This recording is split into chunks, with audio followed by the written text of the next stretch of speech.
Immigration information from America to Norway, day 9 of 30. This has been probably the number one question I've gotten since I started this series, but it took me a while to get around to answering it because I wanted to make absolutely sure I had my information correct. So many of you have been in my comments and DMs and my lives asking, is it safe here for non-white people? Is there a lot of diversity? Will I see other non-white people like me? I also had a lot of alt-right Americans in my comments saying like, oh, if you fled from America to the whitest country ever, then you're just a hypocrite. So I wanted to counteract that misinformation as well. Now, I've long known this was a myth. There was a huge wave of immigration in the 1970s, so a lot of my friends and neighbors are second or third generation non-white Norwegians at this point.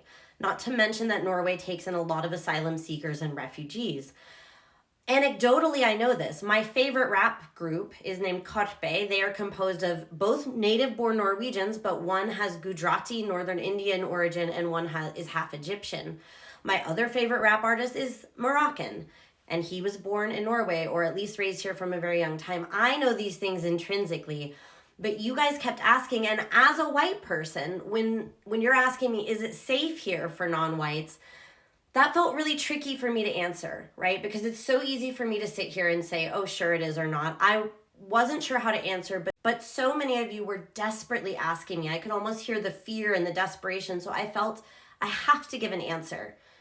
First of all, there are tons of non-white creators that are both native born to Norway or immigrants here, and I totally suggest you looking them up and checking out their accounts, because this information about the experience of being non-white here should not be coming from me, a white person. What I can do is that I have taken the time to look up this information to prove what I anecdotally felt to be true, and I've double-checked it with somebody I know that's really keen on statistics and is an educator.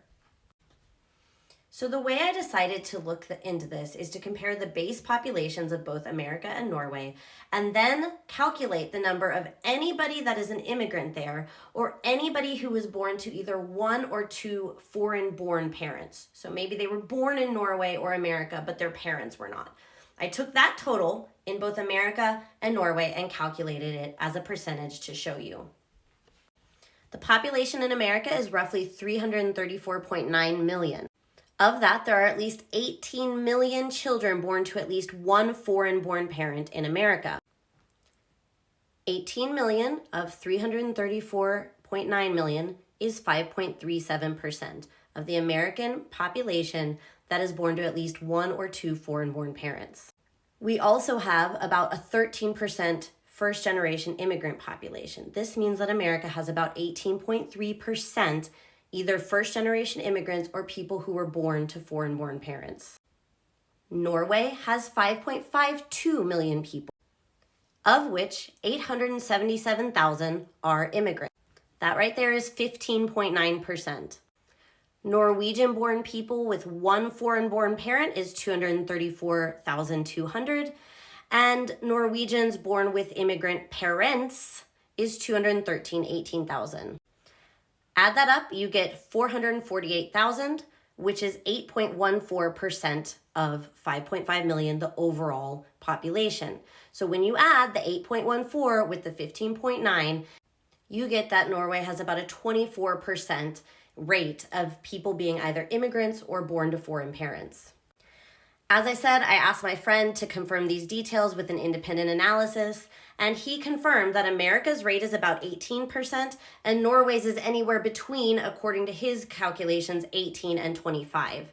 So either way, Norway is equally as diverse as, or maybe more diverse than America. So no, while I can't speak to the experience of being anything other than a white lady, you cannot say that Norway has fewer immigrants than America when you account for population base rates.